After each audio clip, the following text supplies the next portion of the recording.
Hello everyone, welcome back to History 2001, Launching America.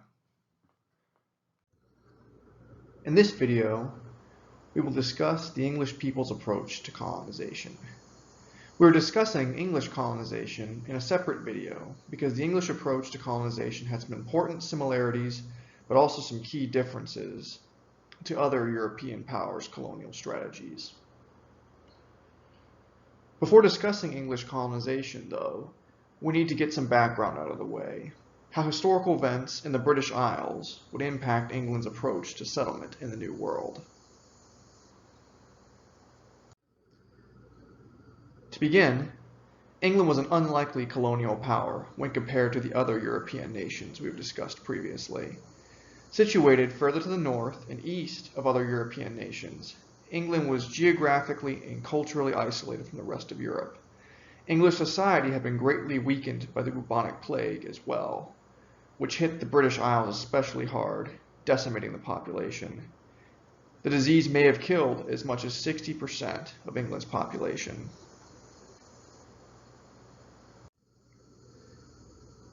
In the aftermath of the Black Death, the English nobility was severely weakened, and serfs, peasants who were bound in the nobility, became free from their feudal obligations.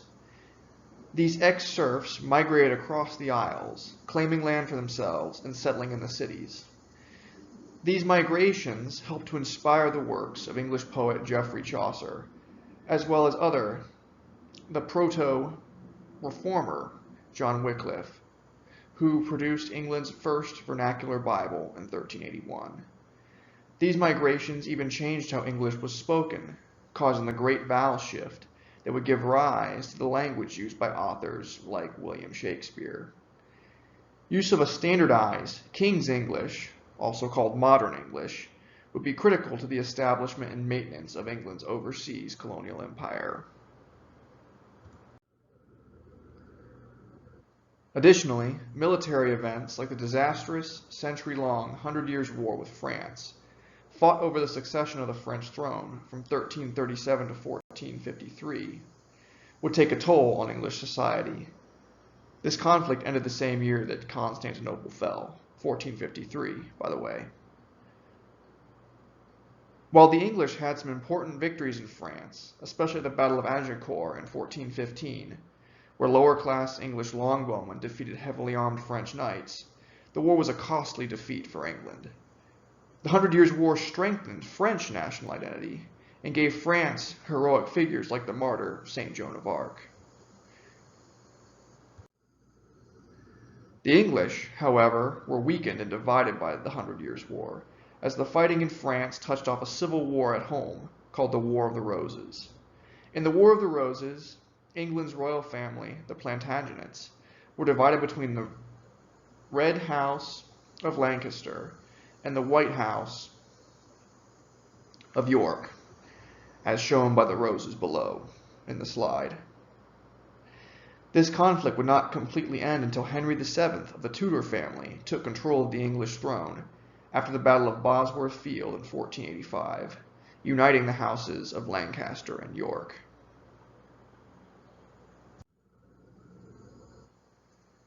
Henry VII would also be the first English king to commission voyages to explore and claim the New World for England.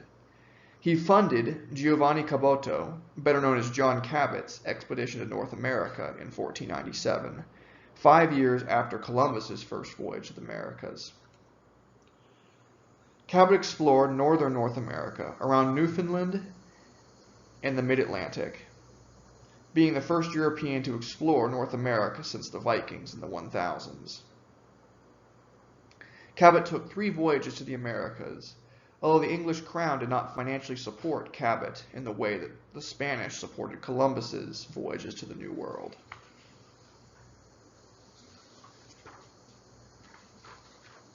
Cabot and his men were apprehensive about wandering too far from the coast, and they did not set up permanent settlements in North America, although they did leave behind crosses and stone markers called cairns to signify the English claim to the New World. The English, of all the European powers, believed that objects, especially ones that marked out and signified land use, were essential in the claiming of land in the New World.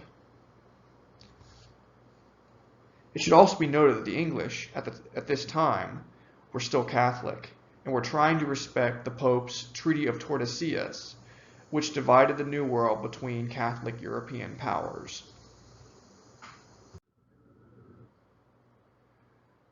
England's loyalty to Catholicism and many aspects of its society would change under the reign of Henry VII's son, the infamous King Henry VIII.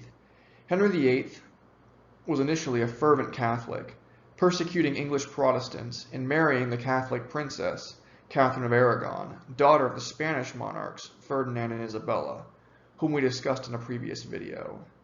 After Catherine failed to produce a male heir, instead giving Henry a daughter, the future Queen Mary I, the king sought to divorce her.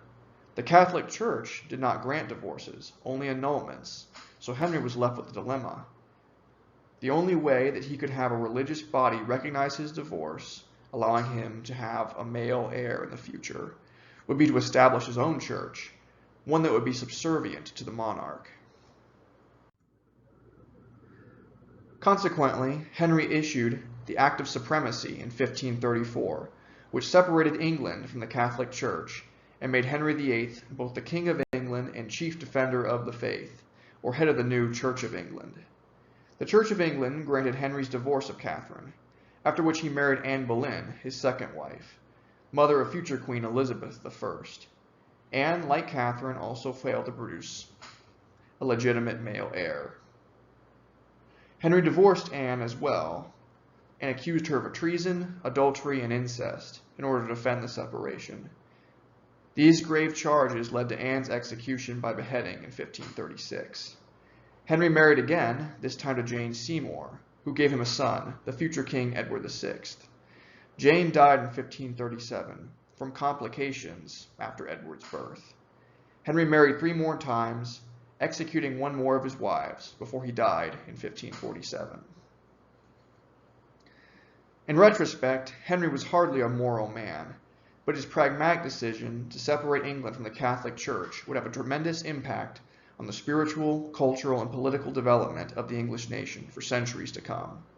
Henry, once a persecutor of Protestants, turned England into a haven for Protestant dissidents fleeing persecution in continental Europe. Henry's expulsion of the Catholic Church, the confiscation of church property, and the persecution of recalcitrant Catholic nobles also strengthened the power of the English monarchy in the 1500s. Over a century before the Catholic, French King Louis XIV would distinguish himself with the theory of divine right of kings. Protestantism further weakened the already crumbling English feudal system as well, as church property was divided up between Henry's Protestant supporters, and Catholic noble people lost their land. Protestantism's emphasis on education and learning also helped to create a new elite class in the country's urban centers, as commoners began to ascend the social ladder, not through the amassing of noble titles, but through business, education, and accumulation of wealth. This new Protestant mercantile business class of artisans, bankers, and merchants would grow in power and prestige over the next few centuries. It would be critical financial backers of England's colonization of the Americas. England's conversion to Protestantism under Henry VIII gave cohesion to the divided English society, which had been rent asunder by plague and warfare. At the same time, though, England's conversion to Protestantism and Henry VIII's treatment of his first wife undermined England's alliances on the European continent. For years, England's closest ally in Europe had been Spain. The English saw the Spanish as the perfect foil against their ultimate rival, France. Henry's divorce of Catherine angered the Spanish crown. Additionally, Spain began to see England as a heretical foe, no better than the Islamic Ottomans to the east. The Holy Roman Empire also became an enemy of England, as Spain and the Empire had united their monarchies under Charles V. In response, England made new alliances with the emerging Protestant powers in the German states, the French Huguenot minority, discussed in a previous video, the Dutch, discussed in a previous video as well, and the Protestant Scandinavian monarchies. The Islamic Ottoman Empire was no longer England's primary foe, as the English were more focused on resisting Catholic powers on the European continent.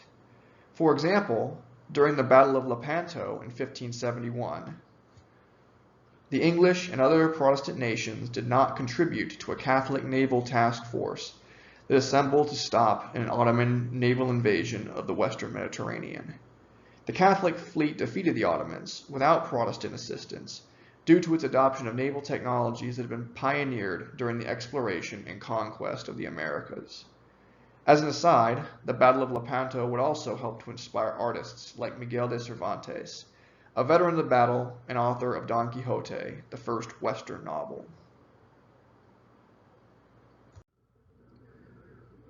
After Henry VIII's death, his son, Edward VI, became king.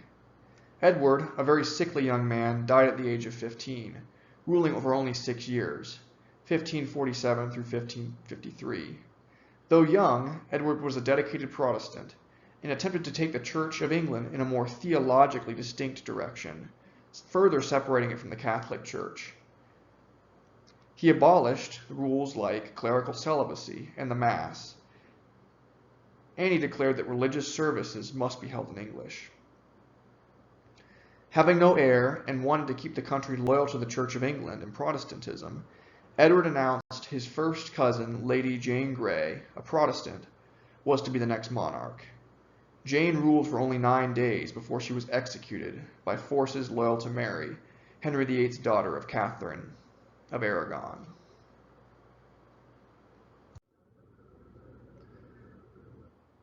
Mary, like her mother Catherine, was deeply Catholic and sought to return England to Catholicism by violence if necessary. Under Mary, the Inquisition came to England, and Protestants were persecuted, being forced to return to the Catholic Church. Those who refused could face death, even burning at the stake. Archbishop Thomas Cranmer, an important advisor to Edward VI, was burned to death under Queen Mary, or Bloody Mary's rule, as Protestants call her. All in all, Mary had killed over 300 Protestants, high-ranking church officials, but also tradesmen, women, and even children who refused to convert to Catholicism were burned during her brief 5-year rule of 1553 through 1558. Others died in prison or were hanged as well. After Mary's death, her half-sister Elizabeth, daughter of Henry VIII by Anne Boleyn, became queen. Elizabeth had a long rule as Queen of England, occupying the throne from 1558 to 1603. Elizabeth was a Protestant, but not an especially devout one, having feigned conversion to Catholicism during Mary's rule in order to escape persecution. Nonetheless, Elizabeth reversed the re-Catholicization of England and took the country in a more Protestant direction, strengthening the Church of England. While Elizabeth was a more tolerant monarch than Mary, remaining English Catholics, as well as Protestants who took issue with the Church of England, did face some persecution during her reign. During her tenure as queen, Elizabeth faced several coup attempts against her rule. The most notable, which had support from both the Vatican and Catholic Spain, planned to have her assassinated and replaced with her cousin, Mary, Queen of Scots, who would revert the country back to Catholicism. Elizabeth's rule was vulnerable because of her Protestant faith, but also because of her gender. Many suitors pressed Elizabeth for marriage, including King Philip II of Spain, her sister Mary's widower.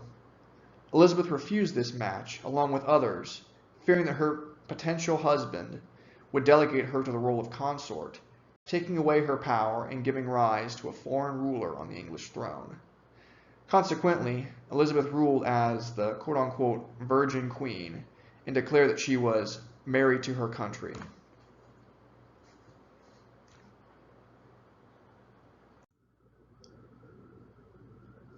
The greatest threat to Elizabeth's rule, as well as England's sovereignty and faith, came during the Anglo-Spanish War of 1585 through 1604. In this conflict, Catholic Spain threatened to invade England, remove Elizabeth as monarch, and convert the country back to Catholicism. For years, Protestant English privateers like John Hawkins and Sir Francis Drake had plundered Spanish treasure galleons, seriously cutting into Spain's colonial revenue and undermining the Spanish mercantilist imperial model, which we discussed in a previous video. England was also supporting a Protestant revolt in the Low Countries, also known as the Netherlands, which were at the time controlled by Spain.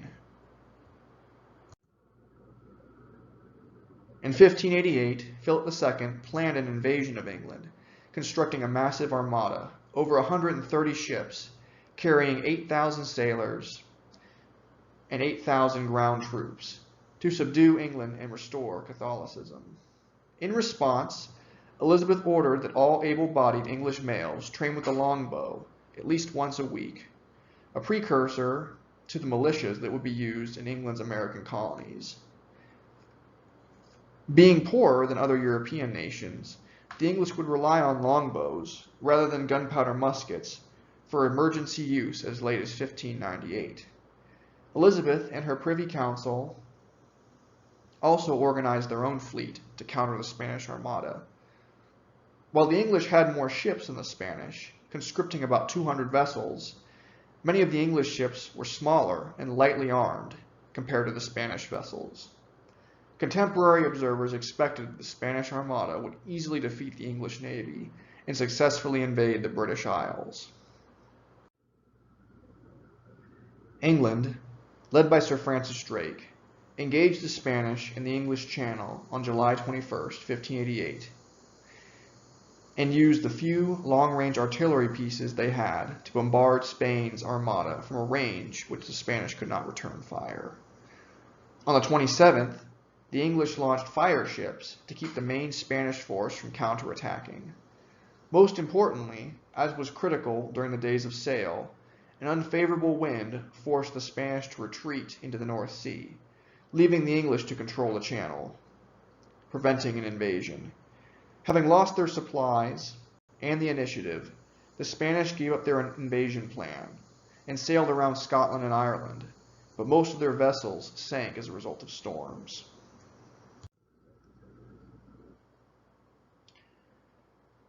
The English Navy's victory over the Spanish in 1588 was a significant moment in both European and colonial American history. In Europe, Spain's prestige and military might was greatly diminished, while England's political power and right to practice Protestantism was secured. Additionally, the English victory transformed England into the world's dominant naval power, a title that they would hold well into the 20th century. England's naval power greatly facilitated its colonial ventures.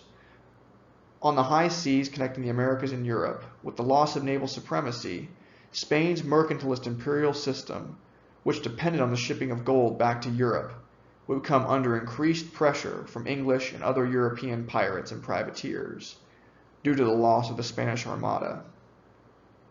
The battle between the English Navy and the Spanish Armada was a key moment in world history. It heralded the beginning of the end of Spanish colonial dominance and the rise of England as a new colonial power. Before 1587, England, due to Spain's naval power, had struggled to establish and maintain permanent colonies in North America. Resupplying and reinforcement of the colonies was extremely difficult, as the Spanish had imposed a de facto blockade on England's colonies, and its vessels raided English settlements with impunity. English colonies in Newfoundland, established in 1583, failed. Another colony, called Roanoke, founded in 1585 in what is now North Carolina, proved illusory as well, primarily due to Spanish naval pressure.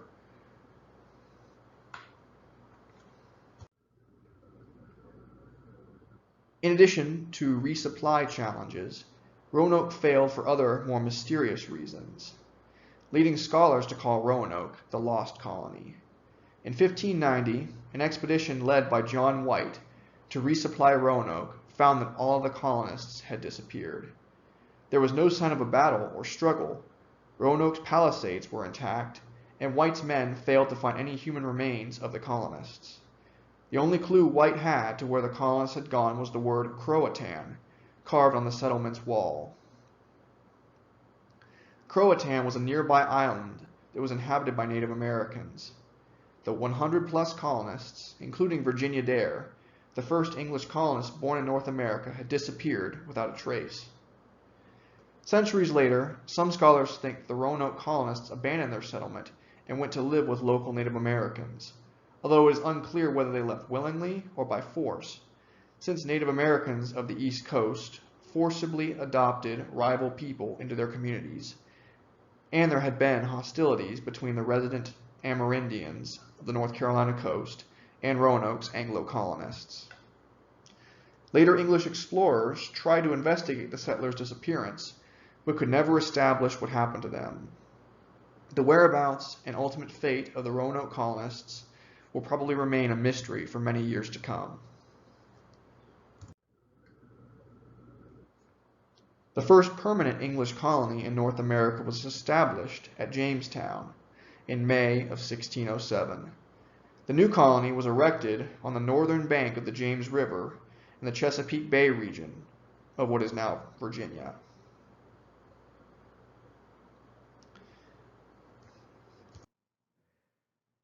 Here are some modern reconstructions of the ships that carried the first colonists to Jamestown, Virginia.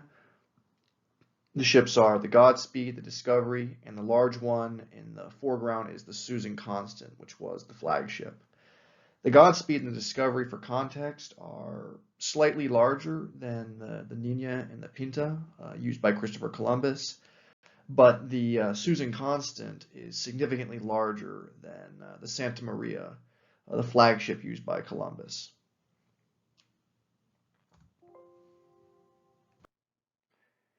Here's an artist's painting of the ships crossing the Atlantic Ocean on their way to Virginia. It was a very stormy, very rough passage, and this painting also shows just how small these ships are compared to their human occupants, their crew.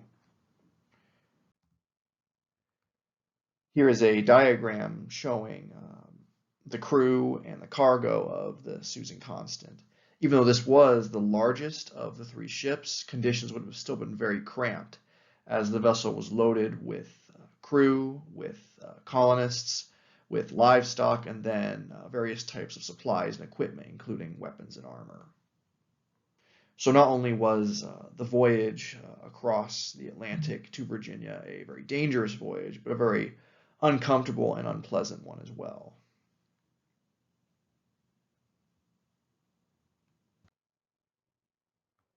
Here is the route taken by the fleet that established Jamestown. As you can see, they leave London in December of 1606, at a time of the year when there's a lot of very harsh storms in the Atlantic Ocean. And they reach the Caribbean in the spring of 1607. So this is a very long, months-long voyage made by the colonists who will go on to found the Jamestown colony. And this map illustrates the changing definitions or changing borders of Virginia. In 1609, 2 years after the founding of Jamestown, the English claimed all of this territory as being a part of Virginia. After the American Revolution, the size of Virginia shrank significantly as this territory was broken off into the Northwest Ordinance, something we'll talk about later in the course. And then, as you know, in 1863, during the U.S. Civil War, West Virginia breaks off from Virginia and becomes its own state. The new colony was named after England's current monarch, James I, formerly James VI of Scotland. James was son of Mary Queen of Scots, who was executed by order of Queen Elizabeth. Elizabeth would not live to see a permanent English colony in North America, as she died in 1603, 4 years before Jamestown's founding. Virginia, England's land claims on the east coast of North America, were named after the deceased queen because she had never married. This is an archaeological schematic drawing of the original Jamestown colony. It's surrounded by 3 bulwarks and 3 walls. Basically, it is a triangular fort. The colony was built on the northern bank of the James River in Virginia. There were several buildings built inside of the colony's fort. Some of the buildings we have more archaeological evidence and more documentary evidence of what they would have looked like and how big they were. Others, we don't have as much evidence, and we've had to speculate more. Over time, the walls would be extended as the colony grew larger.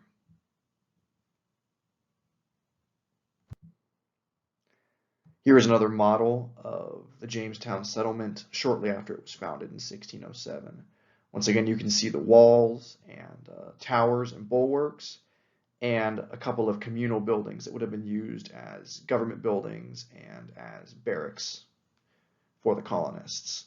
Remember, the initial wave of colonists, the initial colonists that founded Jamestown were all male. They lived in communal buildings, and they also worked communally as well.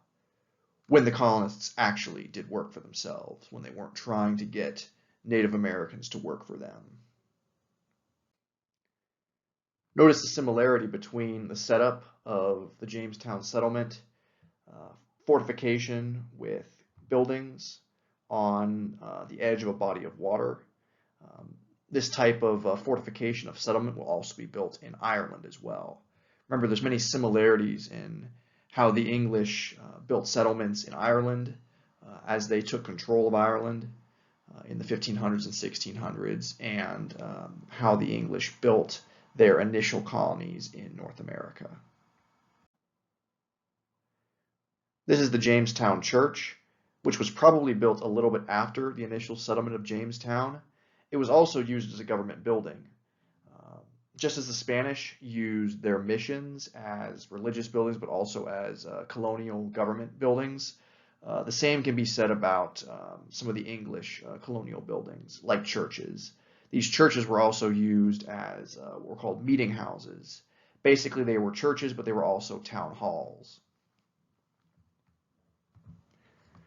Early colonial English American colonies did not have a separation of church and state, generally speaking. These are some recreations of the kind of buildings that the Jamestown colonists would have built.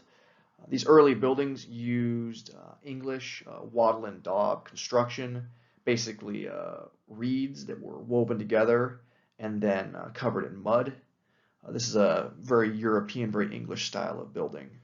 And over time, the English will change some of the patterns by which they build their homes as they adopt and adapt to the North American environment. These are recreations of Jamestown buildings, probably later Jamestown buildings. They've been recreated with a type of lime used to create their walls. This lime is probably made from oyster shells, similar to the tabby material that I talked about in a previous video. These buildings are a sign that the English colonists of Jamestown and Virginia are adapting to their environment and to local, readily available materials like oyster shells. Now, back to our discussion about the founding of the Jamestown colony. The Jamestown settlement, England's first successful North American colony, was established in a manner that was very different from the colonies that other European powers set up in North America. Jamestown especially stood in contrast to the Spanish colonies of North America. In general, Spanish colonies were closely managed from Spain from their establishment. Jamestown was not established as a royal colony. Although the colony had the blessing of King James, and was even named after the monarch, Jamestown was initially funded and ruled by the Virginia Company, a private corporation with individual financial backers. Essentially, the Jamestown colony was crowdfunded. These colonies allowed Englishmen of means to invest in the establishment of colonies in North America in exchange for a share of the profits the colonies would produce. England and its government did not have the kind of economic resources that Spain, and France had, so the establishment of private companies, which were funded through investors, allowed the English to establish their own colonies without major government expenditures. The people that would fund these colonies were members of the emerging English professional class. This class's power and wealth increased significantly in the mid-1500s, partially as a result of the English Reformation and the Renaissance that inspired English society during the reign of Elizabeth I, partially as a result of the country's conversion to Protestantism and its victory over the Spanish in the Anglo-Spanish War. Although Jamestown was funded by the English professional elite, it was a different class of people who actually sailed across the sea and built the colony. In general, Jamestown settlers were soldiers, metalsmiths, and landless second and third sons who had no inheritance back in England, at least in the colony's early years. Very few of the English colonists who came to Jamestown were farmers. These initial colonists hoped to find gold in Virginia, just like the Spanish had in Mexico. The first wave of Jamestown colonists were exclusively male as well. The men who established Jamestown, by and large, were not prepared for life in the New World. The colonists lacked agricultural skills, and many of the second sons fancied themselves to be gentlemen, and thus refused to engage in the manual labor that was needed to establish a successful colony.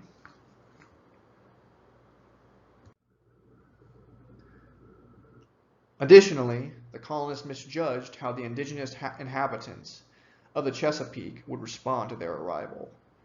They thought that Native Americans would be overwhelmed militarily and could be compelled to offer tribute and manual labor to the English, just as it had been done in the plantation system of Ireland.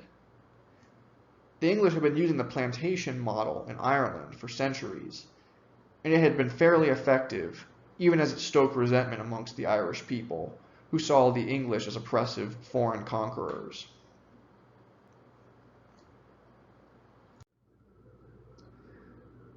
The Native Americans of the Chesapeake, though smaller in number than the peoples of Mesoamerica, resisted the English. Indians forced to work on the English plantations fled back to their home communities. The Indians, in their counterattacks, even captured Jamestown's leader, John Smith. Wahun Senakawa, chief of the Powhatan Confederation, one of the most powerful Native American groups in Virginia, prepared to execute Smith, but the intercession of his daughter, Pocahontas, led to the sparing of Smith's life. There's some debate over whether Wahun Senakawa actually planned to kill Smith, or if the execution was really just a mock ritual to intimidate Smith and force him to give his and Jamestown allegiance to the Powhatan Confederation.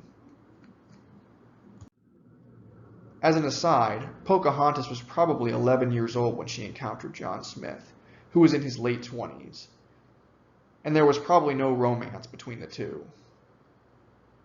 At this early point as well, it should be noted that Native Americans did not see all Europeans as a single monolith, and Wahun Senakawa probably thought that the English could be good allies against his own Amerindian enemies.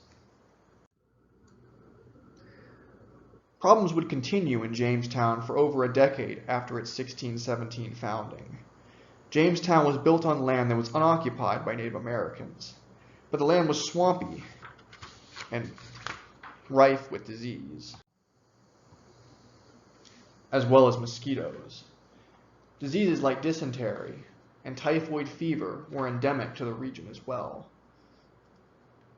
Additionally, the site had very little clean, fresh water, and because it was built on the north bank of the James River, the hot sun, positioned in the northern hemisphere during the summer, heated the river around the settlement, accelerating bacterial growth in the torrid months, exacerbating sickness.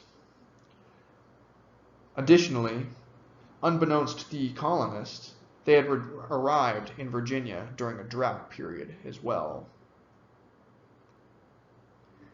The land around Jamestown, for the reasons mentioned above, was not good for farming. The colonists, most of whom were not farmers, struggled to grow crops in the new land they now possessed. John Smith, the colony's leader, is reported to have quoted scripture saying that if any would not work, neither should he eat, in order to motivate the lazy colonists who refused to work. Smith's cajoling failed, and the colonists were dependent on resupply ships from Europe, as well as on tribute and labor from Native American tribes, leading to friction between these groups. In 1609, John Smith left the colony, having been injured in a gunpowder explosion, and a new wave of migrant settlers, over 200 strong, arrived at Jamestown. The problem was, these new arrivals had lost most of their food and supplies in a hurricane during their trip from England. The colonists who already lived there struggled to feed themselves, and the new colonists who had minimal provisions exacerbated the situation, causing the starving time of 1609 and 1610. During the starving time, over 140 of the 200 plus new arrivals died of starvation, malnutrition, and other diseases. There was also historical and archaeological evidence to suggest that some of the colonists engaged in cannibalism to prevent starvation, although they consumed the bodies of those who had already died, and those who were found guilty of cannibalism were executed. Additionally, relations with the Indian tribes of the Chesapeake continued to deteriorate. The colonists fought with the Powhatan Confederation, and the fighting only abated after the chief's daughter, Pocahontas, discussed earlier, was captured by the English. Just like other European colonists, the English colonists of Jamestown observed that the indigenous people that they encountered, in this case the Powhatan Confederacy, they observed that these Native Americans were very tall, very muscular, and very athletic, and they were very good warriors. The Powhatan Confederacy was armed primarily with bows and arrows, but they used other weapons. The Jamestown colonists had iron weapons, swords, and they had firearms in the form of muskets and pistols. But these muskets and pistols, many of them were matchlock muskets that were fired using a match and a fuse. They were very heavy, very slow to load, and very cumbersome, and they were actually not very effective.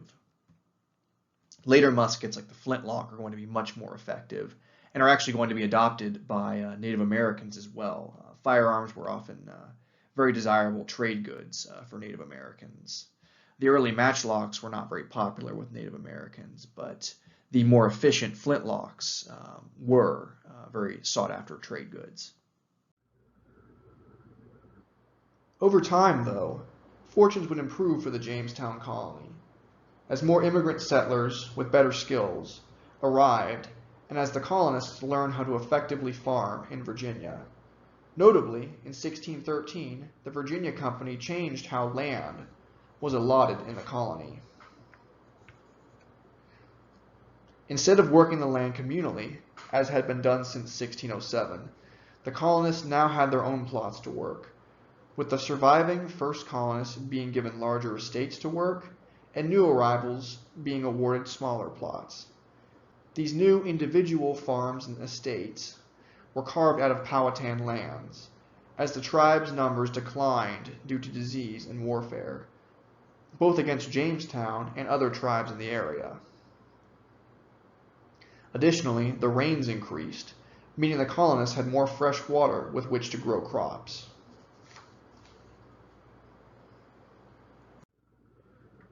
A year later, in 1614, John Rolfe, a new arrival to Jamestown, raised his first crop of West Indian tobacco in the colony. Native Americans of North America had smoked tobacco for millennia, but English attempts to grow native tobacco commercially had failed because the tobacco was bitter and it had hallucinogenic effects, preventing it from being a marketable good in Europe. West Indian tobacco, however, was much sweeter and did not possess the same psychedelic qualities, making it more palatable to European smokers. Most importantly, the imported tobacco, species from Trinidad and the Orinoco region of South America had a much higher nicotine content, making this Caribbean leaf far more addictive as well. Tobacco growing became so lucrative that the English began to call the plant brown gold after it had been properly dried for shipping back to Europe. The settlers planted tobacco everywhere they could, even on their own doorsteps. The leaf became a form of currency and a valuable commodity, making many in Jamestown very wealthy. Essentially, tobacco for Jamestown and the English was what fur was to the French in their colonies, and what gold and silver were to the Spanish in their colonies. Using tobacco became all the rage amongst people in Europe, especially England, where people smoked the tobacco in pipes or inhaled the leaves after they had been ground into a powder called snuff. King James I, for his part, hated tobacco and wrote a polemical treatise called A Counterblast to Tobacco, in which he declared that tobacco was hateful to the nose, harmful to the brain, and dangerous to the lungs. Despite the king's condemnation of the plant, tobacco became the English colonists' first real cash crop. This commodity finally made Jamestown profitable and led to an increase of settlers and migrants coming to the settlement, hoping to strike it rich growing this plant. Tobacco, though profitable, had some major downsides. In addition to its deleterious health effects, tobacco has no nutritional value for humans. We can't eat it to survive the way we could eat corn or some other crop. Nonetheless, tobacco farmers grew this plant, engaging in monoculture agriculture, stopping the growth of food crops, meaning that the colony, though profitable, was now even more dependent on the mother country than it had been at its beginning. Tobacco also consumes a lot of nutrients, wearing out the soil, forcing the colonists to abandon their depleted fields and expand deeper into the territories of the Powhatan and other tribes, leading to more wars between natives and colonists.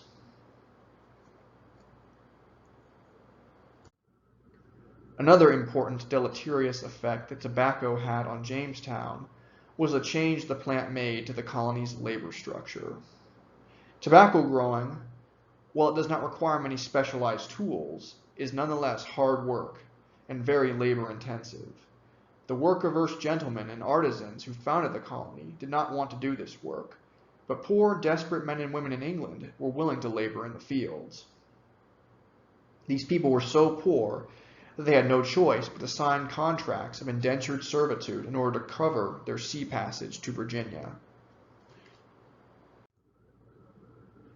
These poor people were facing harsh anti-vagrancy laws in England, laws that made being homeless and unemployed illegal and punishable by hard labor, mutilation, torture, and for repeat offenders, death.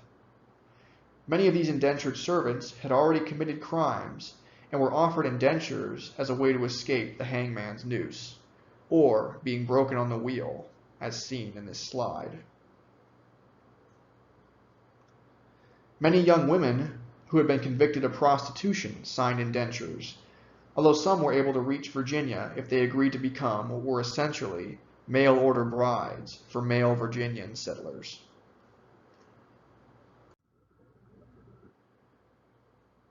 Once they arrived in Virginia, the indentured servants worked for between 3 and 7 years, with the agreement that they would be given a parcel of land for their own upon fulfilling the contract, what was called freedom dues. Some indentured servants became apprentices and learned valuable skills like blacksmithing, but most worked in agricultural labor and endured very harsh conditions. Long working hours, a lack of food and proper medical care as well. The servants could also have their contracts sold to other masters, and punishments included floggings and adding extra years onto their contracts. Masters often sold their indentured servants, and the masters would negotiate new labor contracts between each other, extending the servitude of the indentured servants. Literate indentured servants frequently wrote that they regretted their decision to come to Virginia, viewing their indentures as a form of enslavement from which they could not escape. While poor Englishmen suffered in Jamestown, the colony's elite became wealthy through the indentured servants' work and had little incentive to take better care of their charges, as that would mean that their servants would survive their contracts, and then they would have to be given freedom dues.